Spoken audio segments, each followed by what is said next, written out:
En este video vamos a hablar de los componentes de series de tiempo. Vamos a introducir este concepto importante de series de tiempo y cuáles son sus componentes. Entonces, primero que todo vamos a decir que una serie de tiempo consta de datos que se reúnen, registran u observan sobre incrementos sucesivos de tiempo. Es entonces el caso de que tenemos datos por hora, por semana, por día, por mes, por año, y entonces tenemos esta información registrada en estos incrementos sucesivos de tiempo. Y por lo tanto necesitamos un enfoque sistemático para poder analizar esta información. Vamos a utilizar la información contenida en esta gráfica, que consiste en las llegadas de turistas internacionales a Costa Rica por mes desde 1999 hasta el año 2008. Hablamos entonces de una serie de tiempo en el sentido de que son datos que se han registrado mensualmente en forma sucesiva desde enero de 1999 hasta diciembre del 2008. Entonces, existe algo que llamamos la descomposición clásica de series de tiempo, que nos dice que las series de tiempo tienen 4 componentes básicos. El primero es la tendencia. Hablamos entonces que la tendencia es ese componente de largo plazo que representa el crecimiento o disminución de la serie en un periodo amplio. Si nosotros vemos la gráfica anterior, vemos que los datos van subiendo un poco a lo largo del tiempo. Esa es la tendencia. Pero también tenemos el componente cíclico. Es una fluctuación en forma de onda alrededor de la tendencia. ¿Qué es esto? Que a veces tenemos nosotros periodos en los cuales, por ejemplo, la economía crece mucho y la gente viaja más, entonces hay más llegadas de turistas internacionales. Pero cuando la economía está en recesión o está en crisis, los turistas llegan menos y por lo tanto entonces ahí tenemos nosotros una caída. Luego tenemos el componente estacional. Este es un patrón de cambio que se repite a sí mismo año tras año o periodo a periodo.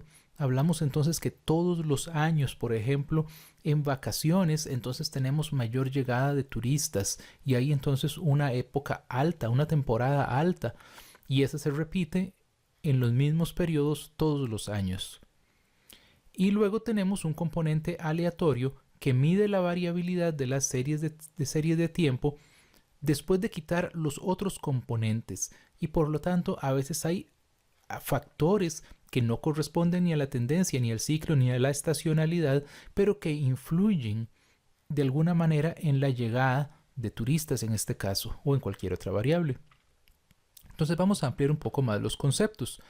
Cuando hablamos de tendencia, entonces estamos hablando de ese componente en el largo plazo. Se observa entonces en un periodo amplio. Nosotros no vamos a observar la tendencia en unas pocas semanas, porque ahí podríamos estar confundiéndolo con alguno de los otros componentes. Entonces debe observarse en un periodo amplio y que se da entonces por cambios en la productividad en el largo plazo, por ejemplo, o en la aceptación de un producto, en tendencias demográficas, por ejemplo, tendencias tecnológicas, cambios que van a ir impactando a lo largo del tiempo. Por ejemplo, un cambio demográfico no va a impactar de un mes para otro. Un cambio demográfico lo vamos a ir viendo en periodos mucho más largos, en décadas, por ejemplo. Entonces, aquí observamos nosotros la gráfica y vemos esta línea y vemos cómo a lo largo del tiempo este número de turistas va elevándose y que enero de 2010 recibe más gente que en 2009 y en enero de 2009 se recibe más gente que en enero de 2008 y así en enero de 2008 más gente que en enero de 2007 y así sucesivamente. Este es entonces el componente de tendencia. Luego tenemos el componente cíclico. Dijimos que era esa fluctuación en forma de onda alrededor de la tendencia y que se da por ciclos de la actividad económica, que son tal vez los más conocidos cuando hablamos de una recesión o cuando hablamos de expansión de la economía. Pero también tenemos los ciclos de negocios, los ciclos bursátiles, por ejemplo. Está el famoso ciclo de vida de los productos, cuando un producto está en sus fases iniciales de introducción, pero luego pasamos a fases de maduración, entre otros factores que van a influir entonces en los ciclos. Hay algunos productos específicos que tienen ciclos también y que cada cierto tiempo tiende a darse un comportamiento. Entonces, hay algo importante en los ciclos y es que su duración tiende a ser irregular. Por ejemplo, una recesión puede durar unos pocos meses o puede ser más extensa, puede durar poco tiempo, 6 meses o puede durar varios años. Depende de qué tan extensa sea entonces la recesión. Pero no tenemos algo que nos diga que todas las recesiones duran un año, por ejemplo. No tenemos entonces nosotros ese comportamiento. Y aquí lo observamos nosotros como en determinado momento las llegadas de turistas, por ejemplo, tuvieron cierta contracción durante 2002, 2003, ¿verdad? Pero tienden a expandirse un poco más en los años de 2007, 2008. Aquí todavía no había impactado mucho la crisis mundial de esos años y entonces más bien las llegadas de turistas se estaban incrementando. Luego tenemos el componente estacional. Es ese patrón de cambio que se repite año tras año. Está influido por el clima o por el año calendario. Por ejemplo, tenemos que todos los años la entrada a clases se da en una misma época y por lo tanto hay mayor demanda de cuadernos y de lápices. Tenemos fiestas, por ejemplo, religiosas, entonces se da la Semana Santa más o menos en la misma época y por lo tanto tenemos que hay más demanda de ciertos productos. O tenemos que hay fechas patrias, por ejemplo, se celebra la independencia en la misma fecha de todos los años y entonces lo que tenemos es que hay mayor demanda de ciertos productos en ese momento. Y este sería entonces el caso, por ejemplo, del precio de productos agrícolas, totalmente influido por el clima, por ejemplo, las ventas de útiles escolares, de sombrillas, de productos navideños, entre otros. Y entonces aquí podemos ver cómo año tras año se repite entonces el comportamiento de que hay esa temporada alta y temporada baja, temporada alta y temporada baja. Y eso ocurre entonces todos los años a lo largo del tiempo. Finalmente, el componente aleatorio. Es entonces luego de que eliminamos todos los otros tres, hay cierta variabilidad y entonces hay temporadas altas que no son tan buenas y eso se da entonces por este otro componente aleatorio. Son factores que no corresponden ni a la tendencia, ni a la estacionalidad, ni a los ciclos de la variable. Entonces, por ejemplo, nosotros aquí podríamos observar por ejemplo en 2003, 2004, 2005 y vemos entonces cómo esta temporada alta de 2003 fue mucho mejor que la temporada alta de 2004 y la temporada alta de 2005 fue mejor que la de 2004. Entonces, ¿qué es lo que vemos? Bueno, eso se salió de la tendencia, ¿verdad? La estacionalidad pues siempre nos da esa temporada alta, pero es una temporada alta realmente muy baja, muy mala. Entonces ahí lo que tenemos es un factor que se salió entonces de los otros componentes. A veces podemos encontrar alguna explicación. Por ejemplo, en septiembre de 2001 ocurrió entonces lo de las Torres Gemelas y entonces ahí vemos totalmente una caída fuerte en la llegada de turistas. Okay. A veces hay datos que llamamos estacionarios y esto ocurre cuando las fuerzas que generan la serie se han estabilizado y por lo tanto permanece bastante estable. Permanece básicamente a un mismo nivel con algunas ciertas fluctuaciones. También es posible que de manera un poco artificial le hicimos algunos cambios, le aplicamos algunas técnicas matemáticas para poder entonces traducir la variable en una serie estacionaria. La serie entonces se puede transformar de esa manera en una serie estable. Esto lo requieren algunas técnicas de pronósticos. Por ejemplo, puede ser un conjunto de errores de pronóstico y que entonces vamos a trabajar con base en ellos. Cuando tenemos datos con tendencia, generalmente hay una productividad creciente, hay nuevas tecnologías, ¿verdad? Hay, por ejemplo, incrementos en la población que van elevando la demanda por los productos, el poder de compra, el ingreso, por ejemplo, se va aumentando con el tiempo, la inflación, por ejemplo. Pueden todas estas cosas ir creando tendencias, la aceptación de productos en el mercado. La estacionalidad, lo dijimos hace un rato, está básicamente influida por el tema del clima, por el año calendario, que va a influir significativamente.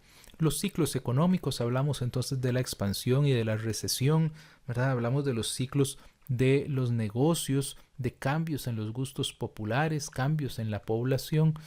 Por ejemplo, el tema de las modas se convierte entonces en un ciclo, o los ciclos de vida de los productos. Hay un análisis que nos puede ayudar que se llama el análisis de autocorrelación y que nos ayuda a observar si unos datos tienen tendencia, si hay estacionalidad, por ejemplo. La autocorrelación es la correlación que existe entre una variable desfasada uno o más periodos y la misma variable.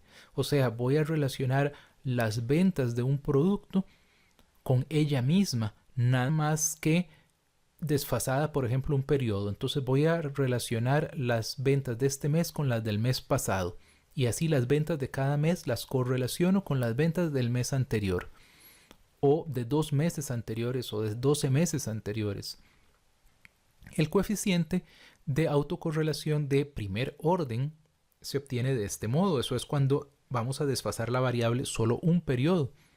Entonces esta es la formulita que vamos nosotros a utilizar, que básicamente entonces está en función de la media de los valores de la observación en un periodo t y de la observación en el periodo t-1, que sería entonces el desfase.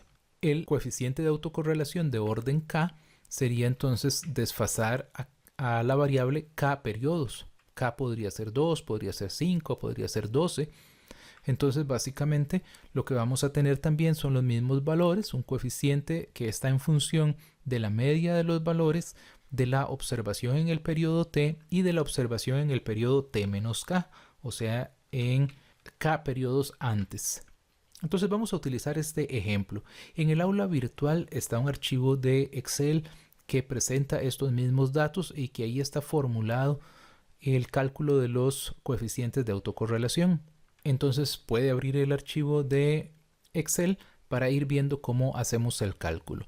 El primer concepto es cómo hacemos los desfases. Entonces vamos a presentar los desfases para 1 y 2 periodos. En el Excel está hasta 6 periodos. Esto es en realidad muy sencillo. Cuando desfasamos la variable un periodo, entonces en enero tendríamos 123, en febrero 130 unidades. Entonces la variable desfasada de febrero sería entonces la de enero, o sea 123. La variable desfasada de marzo sería la de febrero, que es 130. Si quisiéramos tener la de enero, necesitaríamos la de diciembre del año anterior. En abril tendríamos entonces 125. Y así vamos observando cómo para cada mes es simplemente el valor del mes previo. Si tenemos la variable desfasada 2 periodos, entonces para enero y para febrero no lo podemos tener. Para enero necesitaríamos entonces la de noviembre anterior y la de febrero sería la de diciembre del año anterior. Pero entonces para marzo vamos a tener entonces el valor de enero, que sería 123. Para abril 130 y así sucesivamente hasta que lleguemos a diciembre, cuyo valor será entonces el de octubre, o sea el de 2 meses antes. Ahora, con estos valores desfasados vamos a calcular entonces los coeficientes de autocorrelación. Veamos el coeficiente de autocorrelación de primer orden, es cuando entonces tenemos la variable desfasada un periodo. Entonces vamos a agregar estas 4 columnas para hacer entonces el cálculo del coeficiente. Entonces, lo primero que vamos a hacer es que a cada variable le vamos a restar el promedio. Entonces necesitamos calcular el promedio. El promedio, recordemos que es algo que calculamos simplemente haciendo la suma de todos los valores y dividiéndolo entre el número de valores. Sumamos entonces todos los y lo dividimos entre 12 y en este caso da 142. Entonces vamos a calcular la columna y sub t menos y. Entonces tenemos para el primer periodo vamos a tener entonces que el valor es de 123 y le restamos el promedio 142. Eso nos da menos 19. Para el segundo tendríamos 130 menos 142. Eso es menos 12. Para el tercero 125 menos 142, menos 17. 138 menos 142 es menos 4 y así sucesivamente. Vamos calculando entonces todos los valores y después los sumamos. Esta suma siempre va a dar 0. Luego vamos a tener el mismo cálculo pero con la variable desfasada. Entonces ahora vamos a tener la columna y sub t menos 1 menos el promedio. O sea, 123 menos 142. Como no teníamos valor desfasado para el primer periodo, entonces no lo podemos calcular. Entonces tenemos 123 menos 142 menos 19. 130 menos 142 menos 12. Y así sucesivamente.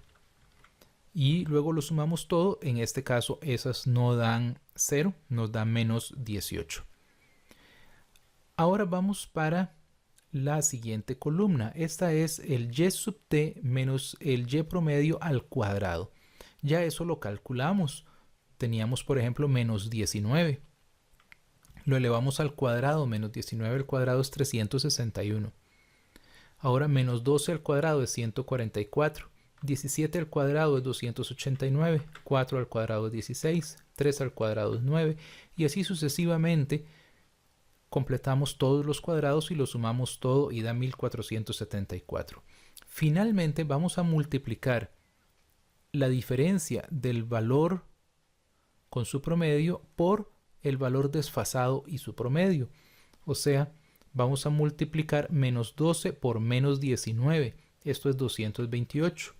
Menos 17 por menos 12. Esto es 204. Menos 4 por menos 17 es 68. 3 por menos 4 es menos 12, 0 por 3 que es 0, menos 1 por 0 que es 0, y así sucesivamente, y sumamos todo. Eso da 843. Una vez que tenemos entonces todo esto, vamos a aplicar la formulita. Esta es la fórmula. Entonces, tenemos en el numerador la sumatoria del producto de los y sub t menos y promedio, y sub t menos 1 menos y promedio, y esa es la última columna, la que nos dio 843. Y esto lo vamos a dividir entre la sumatoria de los cuadrados. Esa es la penúltima columna, la que nos dio 1474. Dividimos 843 entre 1474 y eso da 0.57. Vamos a repetir este mismo cálculo ahora desfasando los dos periodos. Por eso vamos a tener el coeficiente de autocorrelación de segundo orden. Entonces, los datos se ven muy parecidos, pero veamos que las dos primeras filas están en blanco porque lo estamos desfasando dos periodos. Entonces, repetimos el mismo cálculo. La variable y le restamos el promedio. 123 menos 142 es menos 19. 130 menos 142 menos 12.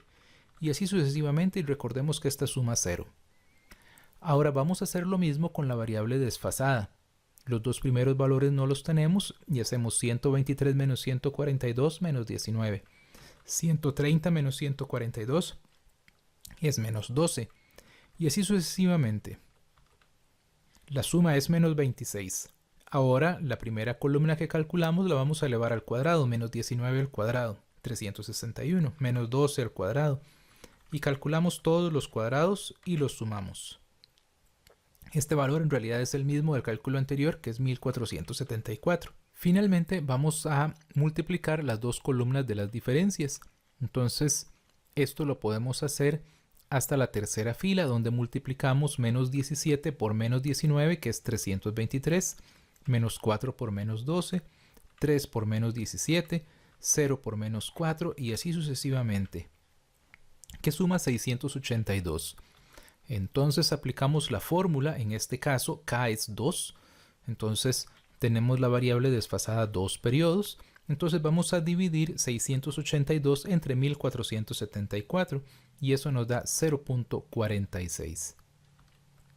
Estos valores podemos nosotros calcularlos para una serie de desfases y graficarlos, y a eso le llamamos un correlograma. Entonces, cuando nosotros tenemos una serie estacional, se va a presentar un coeficiente de autocorrelación significativo para un periodo correspondiente. Si no se da, generalmente es porque hay una tendencia. Por ejemplo, un conjunto de datos aleatorios va a tender a tener coeficiente de autocorrelación cercano a 0 para todos los periodos. Veamos aquí, por ejemplo, se da 0.57, es relativamente alto para el primer K, que es de 1, 0.46 para el que sigue y va disminuyendo con el tiempo. Esto es característico de un conjunto de datos con tendencia, porque entonces los valores son cercanos al anterior, pero son lejanos a los más antiguos en el sentido de que ya van siendo valores menores, por ejemplo, entonces no se correlacionan con ellos. Pero veamos este otro correlograma. Aquí vemos que para k igual a 4, tenemos que el coeficiente de autocorrelación es más alto. Esto podrían ser, por ejemplo, valores trimestrales y que tienen un componente de estacionalidad. Al tener estacionalidad, entonces el valor del, por ejemplo, tercer trimestre de este año se parece al valor del tercer trimestre del año pasado. Y el tercer trimestre del año pasado se parece al tercer trimestre del año antepasado y así sucesivamente. Entonces, por eso es que tiende a haber una autocorrelación entre esos valores. Muchas gracias, le invitamos a seguir con el resto de las actividades de este curso.